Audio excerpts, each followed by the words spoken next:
N'avez-vous pas lu ce qui est arrivé à Paul? Paul s'appelait Saül. Quelle était sa poursuite dans la vie? Détruire l'Église. Imaginez l'agenda d'un homme. Partout où il allait, il voulait anéantir l'Église.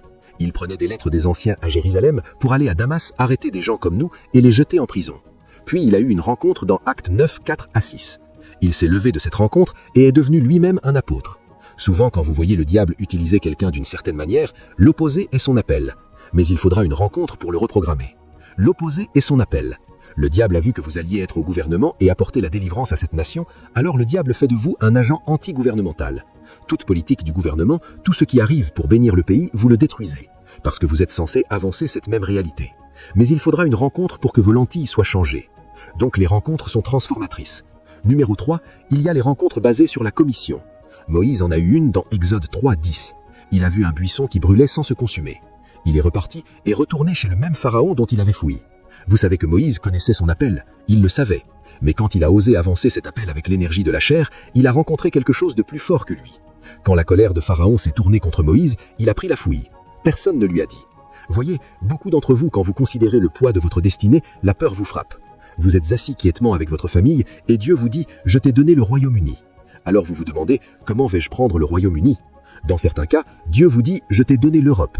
Et vous vous demandez par où commencer en Europe parce que l'appel est plus grand que tout ce que vous connaissez. Mais quand vous avez une rencontre, ce que font les rencontres, c'est rendre vos défis petits pour que vous développiez l'audace de sortir.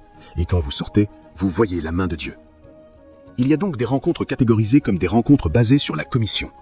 Numéro 4, il y a les rencontres d'impartation ou basées sur la puissance. Ce sont les genres de rencontres qui apportent à un homme des dons et une puissance spirituelle. Il y a certaines rencontres que vous avez et les possibilités de Dieu s'activent en vous. Vous entrez dans votre chambre, vous avez une rencontre, vous sortez et vous devenez un adorateur. Quand vous voyez le péché, les démons sont chassés.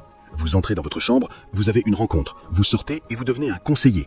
On dirait que pour chaque problème des gens, vous avez une réponse. Même sans réfléchir, la réponse vient. Vous entrez dans votre chambre, vous avez une rencontre, vous sortez et vos mains deviennent comme de l'huile pour la guérison. Tout le monde pour qui vous priez guérit.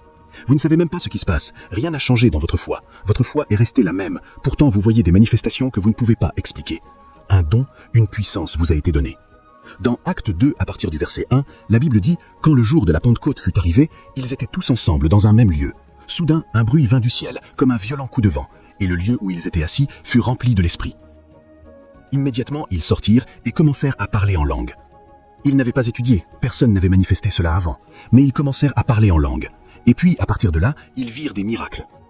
L'homme à la belle porte, Acte 3, de 1 à 6, Pierre le releva, il se mit à marcher.